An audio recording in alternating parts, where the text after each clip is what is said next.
Hello dear student, हम continue कर रहे हैं class 6th science chapter 5 separation of substances from the NCERT books.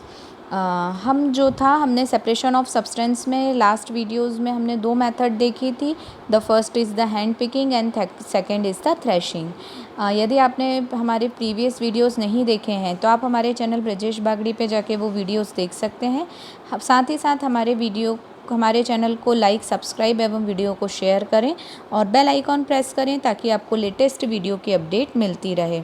आज जो हम स्टार्ट करने जा रहे हैं वो हमारी नेक्स्ट मेथड है विच इज़ द विनोइंग।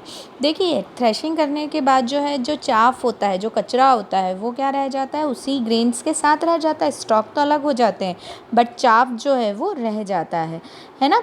तो उसको सेपरेट करने के लिए विनोइंग का यूज़ किया जाता है। तो एक एक्टिविटी बताई गई है, make a mixture of dry sand with sawdust powder और sawdust और the powder dry leaves.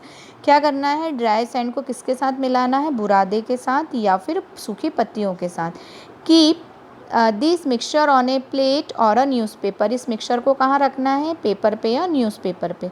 Look at this mixture carefully, और उस मिक्सचर को हम ध्यान से देखें। Can the two different components be made out easily. दो ईजीली कंपोनेंट अलग अलग मिल गए हैं, है ना। अब यहाँ पे अगर हम देखें तो क्या दोनों का साइज़ जो है वो सिमिलर है। यस, लगभग सिमिलर ही होगा sawdust का और सैंड का। तो क्या हम उसे सिंपल हैंड पिकिंग मेथड से सेपरेट कर सकते हैं? No, it is not possible for us, है ना। Simple we can't separate by the simple hand picking method. तो हाउ this is possible? तो now this is the next method which is the winnowing। तो देखिए, now take your mixture to an open ground and stand on the rest platform। क्या करना है आपको, mixture को एक ओपन ग्राउंड पे ले जाना है और एक पेपर या प्लेट या शीट के ऊपर ऐसे ऊपर खड़े हो जाना है। होल्ड द प्लेट और sheet of paper containing the mixture at your shoulder height, और अपने हाथ के शोल्डर हाइट पे रखना है। Tilt it slightly so that the mixture slide out slowly. What happens to both the component sand and sawdust powder leaves जो भी हैं fall at the same plane. अब देखो, अगर आप इस तरह से करके, ये देखो, ये इस तरह से धीरे धीरे आपको करते जाना, ऊपर ऐसे खड़े होके, और जिस डायरेक्शन में एयर होता है, ये सूप जो बोलते हैं ना, सूप में से अलग किया जाता है। ये जो भी लाइट वेट इम्प्यूरिटीज़ रहती है ना, हैवी वेट को थोड़ा सेपरेट करना मुश्किल होता है। दोनों के वेट में डिफरेंस होना चाहिए, ठीक है ना। तो इस तरह से क्या होगा कि ये जो है ये सेपरेट हो जाएगा।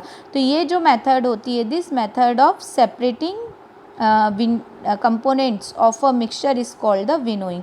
अब देखिए, यहाँ पर जो एक चीज़ का ध्यान रखना पड़ता है वो रखना पड़ता है कि डायरेक्शन ऑफ एयर, जिस डायरेक्शन में एयर है हमें उसी डायरेक्शन में करना चाहिए ताकि जो भी कचरा हस्क है या जो भी चाफ वो अलग होता जाए, ठीक। Winnowing is used to separate heavier and lighter components of mixture by wind और द ब्लोइंग एयर। मैंने वही बोला कि दोनों के वेट में डिफरेंस होना चाहिए।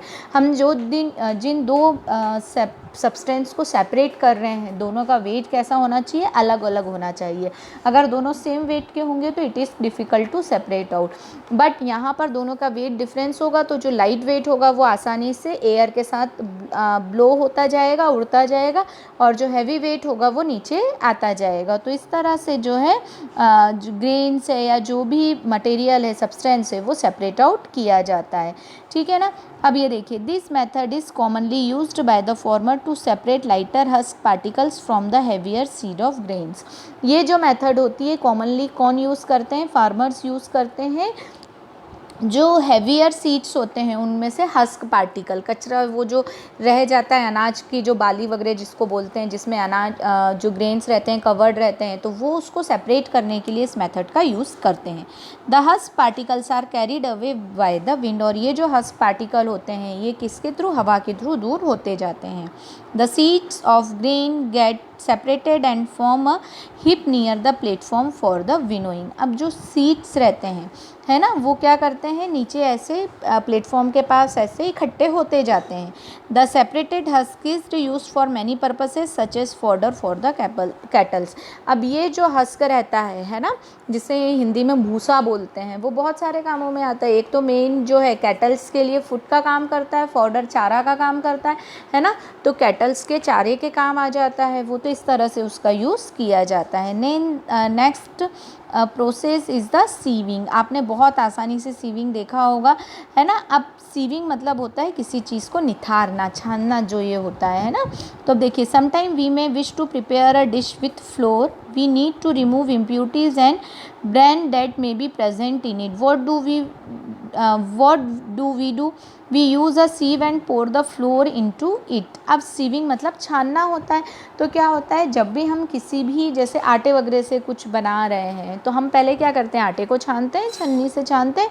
तो sieving allow the fine flour particles to pass through the holes of the sieve while the bigger impurities remain on the sieve. देखो, हम जब छानते हैं तो जो छोटे छोटे पार्टिकल्स जो सीव के इक्विवेलेंट या उससे छोटे होते हैं वो नीचे रह जाते हैं, और जो उससे बड़े पार्टिकल्स हैं वो ऊपर ही रह जाते हैं, और इस तरह से इम्प्यूरिटीज़ अलग हो जाती है। In a flour mill impurities like husk and stones are removed from the wheat before grinding in. जितनी भी फ्लोर मिल्स होती हैं उनमें क्या होता है, ये जितनी भी इम्प्यूरिटी रहती है उसे पहले वीट को फ्लोर में कन्वर्ट करने से, मतलब गेहूँ पीसने से पहले जो है उसे हटाया जाता है। Usually a bag full of wheat is poured on the slanting sieve. लगभग एक बोरा गेहूँ जो है, एक स्लैंटिंग सीव होगी, आप लोगों ने देखी होगी, बड़ी सी छन्नी होती है उस पे, मतलब ये देखो इस तरह से, जैसे मान लो ये है तो इस तरह से वो चलनी लगा दी जाती है, और ऊपर से यहाँ से अनाज ऊपर से डाला जाता है। तो वो जो है फिर छानते रहते हैं वो लोग, तो जो कचरा है वो क्या होता जाता है, नीचे निकलता जाता है, और जो साफ है वो अलग होता जाता है। तो इस तरह से स्लैंटिंग सीव होती है, मतलब ये इस तरह से ऐसे ही एक किसी सहारे से लगा के, और इस तरह से ये स्लैंटिंग सीव का यूज़ करते हैं, ठीक है ना। तो अब ये जो है उससे जितने भी पीसेस हैं और मतलब कि हस्क पार्टिकल है जो भी है वो हटा दिए जाते हैं, और उसके बाद थ्रेशिंग विनोइंग के बाद ये जो है सीविंग करके और फिर उसको ग्राइंड किया जाता है, ठीक है ना। अब you may have also notice similar sieve being used as the construction site. आपने इस तरह से सीव जो है कंस्ट्रक्शन साइट पे भी देखी होगी। ये देखिए, ये मैंने स्लैंटिंग बताया था ना, ये कंस्ट्रक्शन साइट पे भी इसका यूज़ होता है। क्या होता है, बड़े बड़े स्टोन्स जो रहते हैं, पेबल्स जो रहते हैं, है ना, पत्थर, और वो उसको सैंड में से अलग करने के लिए पहले इसे छाना जाता है, तो इसके लिए भी ये यूज़ किया जाता है। तो बड़े बड़े पार्टिकल्स जो हैं वो नीचे आ जाते हैं, और जो फाइन पार्टिकल्स होते हैं जिनका यूज़ करना होता है वो छन के यहाँ इकट्ठा होता जा रहा है यहाँ, और ये जितने भी बड़े पार्टिकल्स हैं, लार्ज पार्टिकल्स हैं, वो यहाँ पर कलेक्ट होते जा रहे हैं। तो आज हमने दो मेथड्स के बारे में देखा। फर्स्ट इज़ द जो थी वो हमारी विनोइंग थी, एंड सेकेंड इज़ द सीव। हम नेक्स्ट वीडियो में जो है हम आगे का देखेंगे किस तरह से और अलग अलग तरह के मेथड से हम सेपरेट कर सकते हैं। आप लोगों को कोई भी डाउट, कोई भी प्रॉब्लम है तो आप मुझे मैसेज कर सकते हैं, कमेंट कर सकते हैं। Thank you so much, keep watching.